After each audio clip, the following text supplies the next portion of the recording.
नमस्कार दोस्तों, स्वागत है आपका अपना यूट्यूब चैनल टुडे एग्जाम पर। दोस्तों आज है आपका 4 फरवरी 2023 और आज आपका एसएससी जीडी का एग्जाम नहीं है। जिस दिन आपका एग्जाम नहीं होता है उस दिन हम अपने तरफ से आपको प्रैक्टिस सेट का वीडियो जो है प्रोवाइड करा देते हैं और आने वाले शिफ्ट में आपको यहां से प्रश्न देखने को मिल जाती है। आशा करते हैं कि इस वीडियो से भी आपको एग्जाम में प्रश्न देखने को मिलेगी। तो चलिए दोस्तों पढ़ते हैं एक्स्ट्रा फैक्ट के साथ और आगे बढ़ते हैं। पहला प्रश्न है हमारा, जब एक क्षार धातु कोई भी अल्कलाइन मेटल जो है, कोई भी क्षार धातु है, क्षार और अम्लीय और क्षारीय आप कैसे जस्टिफाई करते हैं? तो पीएच वैल्यू के मान पे करते हैं। 7 से अगर कम है तो इसे हम एसिटिक कहते हैं यानी अम्लीय कहते हैं, और 7 से अगर अधिक है तो इसे हम अल्कलाइन कहते हैं या फिर हम इसे क्षारीय कहते हैं। तो पीएच वैल्यू से भी आपको जो है क्षार और अम्ल का पता लगाना होगा। इसके अलावा जो है क्षारीय धातु को जल से अभिक्रिया कराते हैं तो निम्नलिखित में से कौन सी गैस प्राप्त होती है, ये हमारा प्रश्न है। तो कोई भी जो अल्कलाइन मेटल है, जो भी क्षारीय धातु है, जैसे पोटेशियम है, सोडियम है, इस सब को जब हम जल से प्रतिक्रिया कराएंगे यानी H2O से प्रतिक्रिया कराएंगे तो हमेशा हाइड्रोजन गैस की निष्कासित होती है प्रोडक्ट बनने के बाद। यहाँ पे एक उदाहरण आप देख रहे हैं, Na मतलब सोडियम का जो है, मैंने सोडियम का प्रतिक्रिया कराया है आपको जल के साथ और हमारा प्रोडक्ट बन जाता है NaOH यानी सोडियम हाइड्रोक्साइड। इसके अलावा H2 गैस की निष्कासित हो जाती है। ये समीकरण अभी बैलेंस नहीं है, आपको समीकरण बैलेंस करने आना चाहिए। जैसे मान लीजिए यहाँ पे 2 हाइड्रोजन है और 1 हाइड्रोजन यहाँ भी है, तो RH साइड में आपके हाइड्रोजन की संख्या है 3, लेकिन इस साइड में अभी तक आपने देख रहा है कि 2 ही हाइड्रोजन है। इसका मतलब मुझे हाइड्रोजन की गुणज को बढ़ाना पड़ेगा। अगर हाइड्रोजन के पीछे में मैं 2 रख दिया गुणज बढ़ाने के लिए तो टोटल हाइड्रोजन हो गया 2 दूनी की 4 हाइड्रोजन। अब लेफ्ट साइड में हो गया 4, ठीक है। और इस साइड में कितने हाइड्रोजन है? अभी 3 ही है। अगर इस N के पीछे मैं 2 रख दिया तो अब हाइड्रोजन हो गए 4 दोनों साइड। इस 2NaOH में 2 हाइड्रोजन और H2 में 2 हाइड्रोजन, तो 4 हाइड्रोजन हो गए। इधर भी 4 हाइड्रोजन है। ऑक्सीजन कितने है? इधर 2 ऑक्सीजन है। इधर भी कितने हैं? NaOH में 2 ऑक्सीजन है। तो सही है भाई, हाइड्रोजन ऑक्सीजन का मामला सही हो गया। लेकिन Na है, RH साइड में 2 है, LH साइड में Na 1 ही है। इसके मतलब इसके पीछे में भी 2 लगाना पड़ेगा। इसे बैलेंस करना कहते हैं। आप अगर 9वां 10वां में किए होंगे तो बहुत इजी चीज होता है, कोई बड़ी चीज नहीं होता है। एक अगला प्रश्न जो आपके एग्जाम में डायरेक्ट पूछा कि सोडियम क्लोराइड को अर्जेंटम नाइट्रोट यानी AgNO3 के साथ प्रतिक्रिया कराएंगे तो क्या प्रोडक्ट बनती है? तो भाई मेरे, जब सोडियम क्लोराइड के अर्जेंटम नाइट्रेट के साथ प्रतिक्रिया कराते हैं तो AgCl बन जाता है अर्जेंटम क्लोराइड और NaNO3 सोडियम नाइट्रेट जो है बाहर निकलता है, ठीक है। इसके अलावा जो लास्ट वाला मतलब उदाहरण है, ये आपके काफी काम के हैं, इसे आपको सीखना चाहिए, ठीक है। ZNO+C, ZNO मतलब क्या होता है? Zinc oxide. किसी चीज में जो है ZNO जिंक ऑक्साइड को कार्बन से आप प्रतिक्रिया कराते हैं तो क्या क्या बनता है? तो जिंक अलग होता है और कार्बन मोनोऑक्साइड बन जाता है। ये सब जो अलग होता है बन जाता है, इसके लिए आपको जो है इसका थ्योरी पढ़ना होगा। ऐसे नहीं होता कि कुछ भी बना दोगे, ठीक है। फिलहाल यहाँ पे मैं तो एक 10-15 मिनट के वीडियो में जो है पूरा थ्योरी तो नहीं करा सकता। ये जानिए कि ZNO को जब C से प्रतिक्रिया कराते हैं तो ZN अलग और कार्बन मोनोऑक्साइड बनता है। ये रखने का उदाहरण मेरा मतलब है कि आपने जो है अपचयन और उपचयन अभिक्रिया का नाम जरूर सुना होगा, जिसे अंग्रेजी में रिडक्शन कहते हैं और ऑक्सीडेशन कहते हैं, ठीक है। रिडक्शन और ऑक्सीडेशन कहते हैं। तो ये दोनों हो रहा है इस अभिक्रिया में, और जब दोनों एक साथ में हो तो ऐसी अभिक्रिया को रेडॉक्स रिएक्शन कहते हैं या रेडॉक्स अभिक्रिया कहते हैं। ये समझाने के लिए मैं यहाँ पे रखा था। अब देखिए रिडक्शन और ऑक्सीडेशन इसमें कैसे हो सकता है। तो देखिए जो रिडक्शन होता है उसमें क्या होता है, आपका ऑक्सीजन की हानि होगी और हाइड्रोजन को जो है ऐड होगा। ऑक्सीजन रिमूव होगा, हाइड्रोजन ऐड होगा। और जो ऑक्सीडेशन होता है उसमें क्या होता है, आपका ऑक्सीजन का एडिंग होता है और हाइड्रोजन का रिमूविंग होता है, ठीक है। तो इस अभिक्रिया को ध्यान से देखें, इसमें दोनों काम हो रहा है। ZNO में से ऑक्सीजन का रिमूव हो रहा है तो ZN बच रहा है, और CO में जो है ऑक्सीजन का ऐड हो रहा है। तो ये जो है एक बार रिडक्शन हो रहा है, ZNO का जो है आपका क्या हो रहा है, रिडक्शन हो रहा है, और C जो कार्बन है उसका क्या हो रहा है, ऑक्सीडेशन हो रहा है, उसमें O जुड़ रहा है। और दोनों प्रतिक्रिया जब साथ में हो तो इसे रेडॉक्स अभिक्रिया कहते हैं। ये समझाना था आपके एग्जाम के दृष्टिकोण से, ठीक है। कल के मैं ये बताया था कि भाई आपसे एग्जामिनर डायरेक्ट पूछता है कि जो है जिंदा चूना, जो जीवित चूना है, क्विक लैम है, उसका सूत्र क्या होता है? तो क्विक लैम का सूत्र आपका CaO होता है, कैल्शियम ऑक्साइड होता है। जब इसी कैल्शियम ऑक्साइड को जल से प्रतिक्रिया कराते हैं, प्रतिक्रिया कराने का मतलब क्या, दोनों को लड़ाते हैं जी? नहीं, लड़ाते नहीं है मेरे भाई। अगर आपने चूना को पानी में डाला तो इसी को होता है कि प्रतिक्रिया कराना। रासायनिक चीज आदमी तो है नहीं कि बोल के प्रतिक्रिया करेगा, वो चीज है जब एक दूसरे से मिलता है ना तो रिएक्शन स्टार्ट होता है। जैसे कहा जाता है ना कि भाई मछली खाने के बाद दूध का कोई प्रोडक्ट ना खाए, क्योंकि रिएक्शन होने लगता है अंदर में, ठीक है।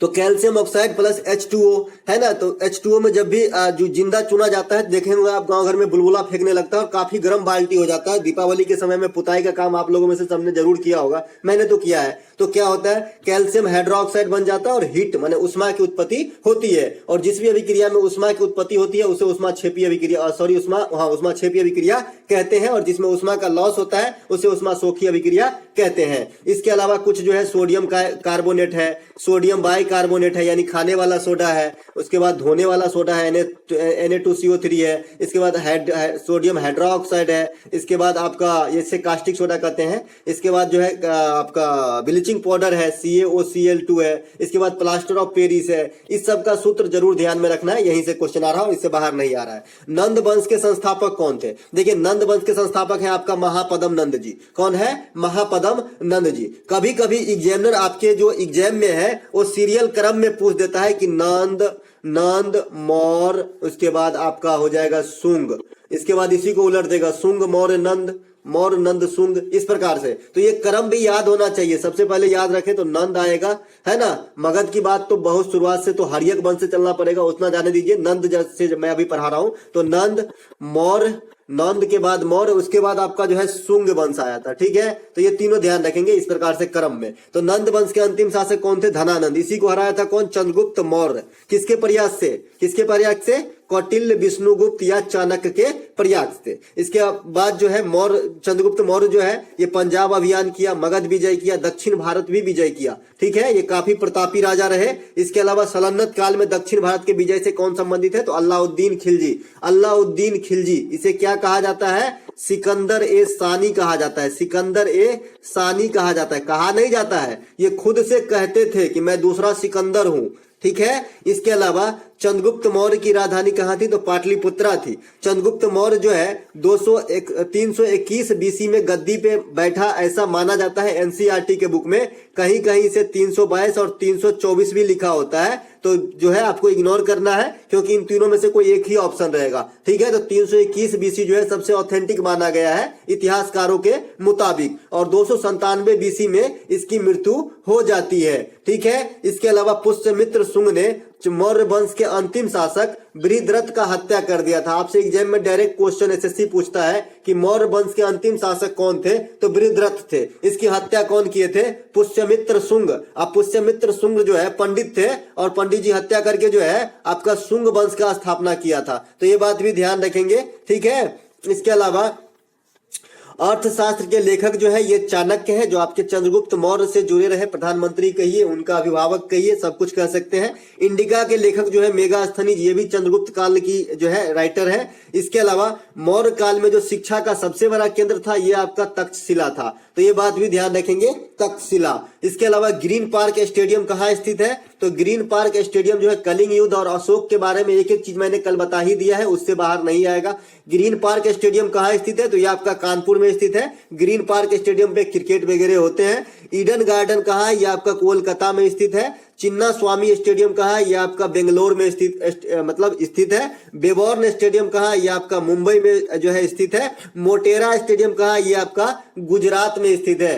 दोस्तों मैंने कहा था कि एयरपोर्ट और स्टेडियम इसका ऐसे ही आपको याद रखना है जिसमें जो है शहर का नाम न छुपा हो, और अगर छुपा भी हो तो फेमस शहर ना हो। जैसे गोंदिया हवाई अड्डा पूछा था। अब हम में से कितने आदमी जानते हैं भाई कि गोंदिया कहाँ है? बहुत कम जानते हैं। तो जो फेमस नहीं है उसको याद रखो। अब कोई पूछ देगा कि भाई बम्बई अंतर्राष्ट्रीय हवाई अड्डा, तो उससे पता चलता है कि भाई बम्बई में है ना, तो ऐसे याद नहीं रखना है, ठीक है। जो नाम के साथ हो, जैसे राजीव गांधी हवाई अड्डा कहा, अब तो कंफ्यूजन होगी ना भाई कहाँ है, जगह का नाम तो है नहीं, तो ऐसे याद रखो ये तरीके, ठीक है। इसके अलावा चिन्ना स्वामी स्टेडियम में, इसमें भी नाम नहीं है तो बेंगलोर मुझे याद रखना पड़ेगा कहाँ है। बेवर्न स्टेडियम मुंबई में है। मोटेरा स्टेडियम गुजरात में। भाई मोटेरा स्टेडियम का नाम जो है नरेंद्र मोदी जी अपने नाम पे रखे हैं, तो ये बात भी ध्यान रखेंगे, ये दुनिया की सबसे बड़े स्टेडियम है। कलिंगा स्टेडियम ये आपका उड़ीसा में है, नाम से स्पष्ट है कलिंगा, क्योंकि कलिंग जो है प्राचीन काल में उड़ीसा को कहा जाता है। कलिंग युद्ध जो 261 बीसी में हुआ था वो भी उड़ीसा से ही संबंधित है, ठीक है। अरविंद का पर्यायवाची शब्द क्या है? अच्छा लगा मुझे क्वेश्चन, बहुत जो कॉमन तो है ये है, लेकिन जो है अच्छा लगा, क्योंकि कमल का पर्यायवाची शब्द दिन पूछा जा रहा है, तो अरविंद का पर्यायवाची जो है कमल होता है। जलद, नीरज, पंकज ये भी कमल का जो है पर्यायवाची शब्द होता है। एक बच्चे ने कल जो है आश्रम के पर्यायवाची में जो है थान मार के आया है और बोल रहा है कि ये गलत है। अगर थान से सुटेबल कोई ऑप्शन नहीं होगा तो गलत नहीं हो सकता, क्योंकि थान जो है ये निवास स्थान से संबंधित शब्द होता है। गांव घर में थान जो है, जो देवी देवता की गहवर टाइप के जगह होते हैं, उन्हें भी थान बोला जाता है। तो एक हिसाब से कुटी आश्रम में ये मैच खाता है। अगर इससे सुटेबल ऑप्शन नहीं होगा तो आंसर हो सकता है, अगर इससे सुटेबल ऑप्शन होगा तब नहीं कहा जा सकता, क्योंकि एंटोसाइनो वही होता है जो सबसे ज्यादा क्लोज है, वो आंसर पिक करना होता है आपको, ठीक है। एक से अधिक आंसर हो सकता है इन सब चीजों का, है ना। रागिनी देवी का संबंध किस नृत्य से है? तो रागिनी देवी का संबंध जो है ये आपका मोहिनी अट्टम से है। मोहिनी अट्टम नृत्य कहा कि नृत्य है भैया? तो मोहिनी अट्टम नृत्य कहा कि है, आप लोग मुझे कमेंट करके बताएंगे। कल्याणी अम्मा, हेमा मालिनी, श्री देवी, ये सभी मोहिनी अट्टम के प्रमुख जो है नर्तकी हैं। इसके अलावा मोहिनी अट्टम जो है केरल का प्रमुख शास्त्रीय नृत्य है। अब क्या कमेंट करेंगे, यहाँ तो लिखा ही है।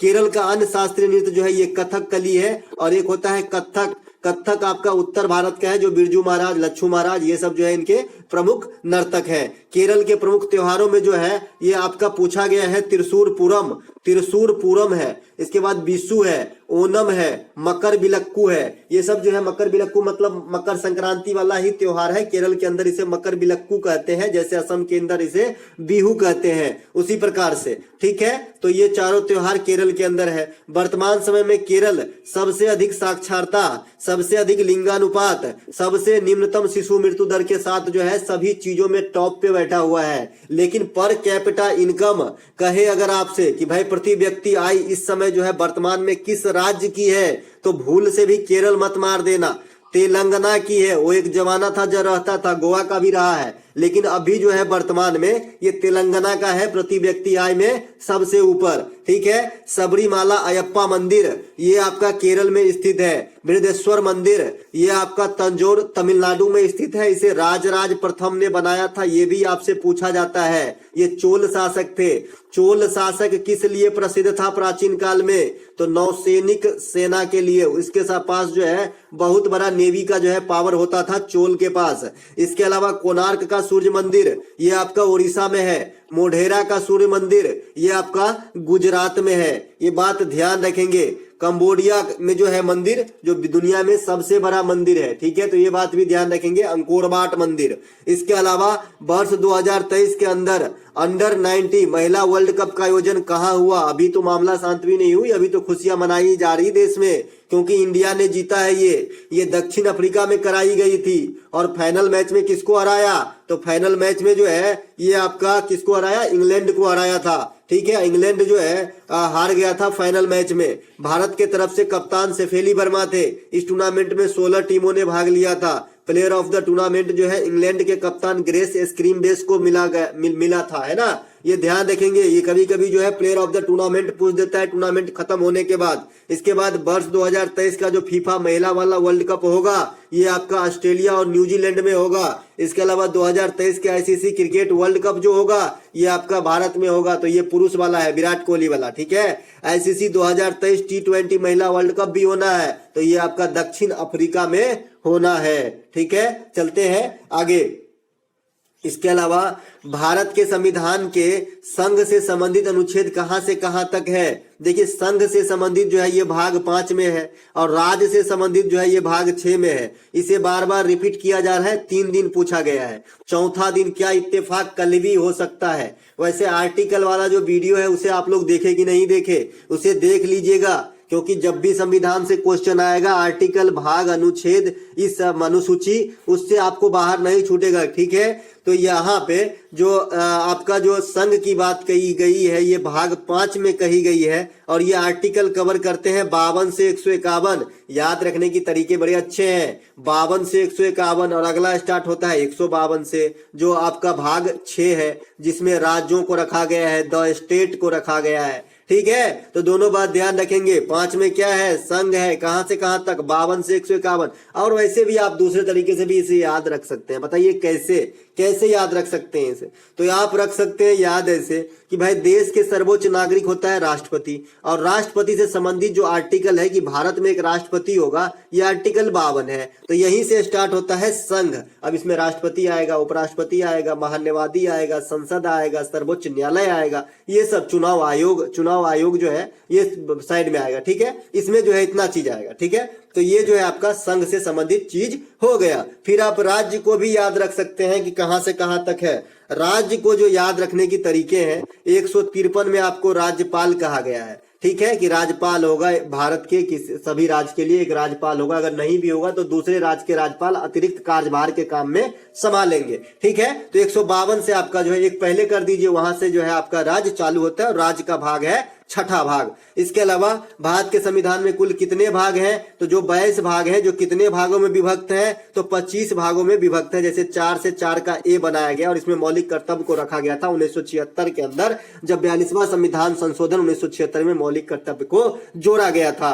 अखंडता ये शब्द भी जो है उसी समय जोड़े गए थे। 42वें संविधान को लघु संविधान कहा जाता है। स्वर्ण सिंह समिति के अनुशंसा पे होते हैं। वर्तमान में जो है 11 मौलिक कर्तव्य है, लेकिन उस समय 10 मौलिक कर्तव्य जोड़े गए थे जो रूस के संविधान से प्रेरित है। तो ये बात सब ध्यान रखना है आपको भैया। मौलिक कर्तव्य से आए दिन क्वेश्चन बिना पूछे आ जाता है एग्जाम के अंदर। इसके अलावा संविधान के निर्माण के समय कितने आर्टिकल थे, तो 395। आज जो है 450 के करीब आर्टिकल है, एग्जैक्ट कहीं नहीं है। ठीक है, इसके अलावा 8 अनुसूचियां थी, लेकिन वर्तमान में 12 अनुसूचियां हो गई है। ये बात भी ध्यान रखना है। संविधान को अंगीकार किया गया था 26 नवंबर 1949 को, संविधान सभा के द्वारा जो है इसे बनाकर रेडी कर दिया गया। 26 जनवरी 1950 को लागू करवाया गया। 2023 में जो आपका गणतंत्र दिवस मनाए हैं, ये आपका 74वां गणतंत्र दिवस है। ये बात भी ध्यान रखेंगे। इसके अलावा सत्यमेव जयते कहां से लिया गया है, तो ये आपका मुंडक उपनिषद से लिया गया है। कहां से लिया गया है, मुंडक उपनिषद से। ठीक है, नचिकेता यम संवाद किस उपनिषद में है, एक एक क्वेश्चन इंपोर्टेंट है भाई, एकदम जो है इंपोर्टेंट क्वेश्चन है, बिना पूछे छप जाएगी,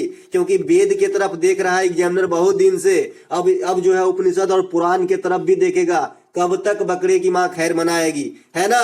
तो यहाँ पे सत्यमेव जयते कहां से लिया गया है, तो मुंडक उपनिषद में। नचिकेता यम संवाद जो है ये कठोपनिषद में है, या कलव्य गार्गी संवाद जो है ये बृहदारण्यक उपनिषद में है। तो ये सभी बात ध्यान रखेंगे। चारों आश्रम का वर्णन जो है ये आपका जवालोपनिषद में है। जवालोपनिषद में इसमें आपका क्या है, चारों आश्रम का वर्णन है। जो चारों आश्रम होता है ना, गृहस्थ, वानप्रस्थ, सन्यास, ये सब जो है इनकी वर्णन आपका जवालोपनिषद में है। तो कुछ भी पूछे भाई सभी ले लो। ठीक है, इसके अलावा वेद 4 है, वेदांग 6 है, पुराण 18 है और उपनिषद 108 है। सबसे पुराना और प्राचीन वेद जो है ऋग्वेद है। ऋग्वेद के उपवेद को आयुर्वेद कहा जाता है। ठीक है, इसे पढ़ने वाले को होत्र कहा जाता है। इसमें 10 मंडल है, 1028 सूक्त है। गंगा नदी की एक बार चर्च है, सबसे अधिक सरस्वती नदी की चर्च की गई है। गायत्री मंत्र ऋग्वेद से ली गई है।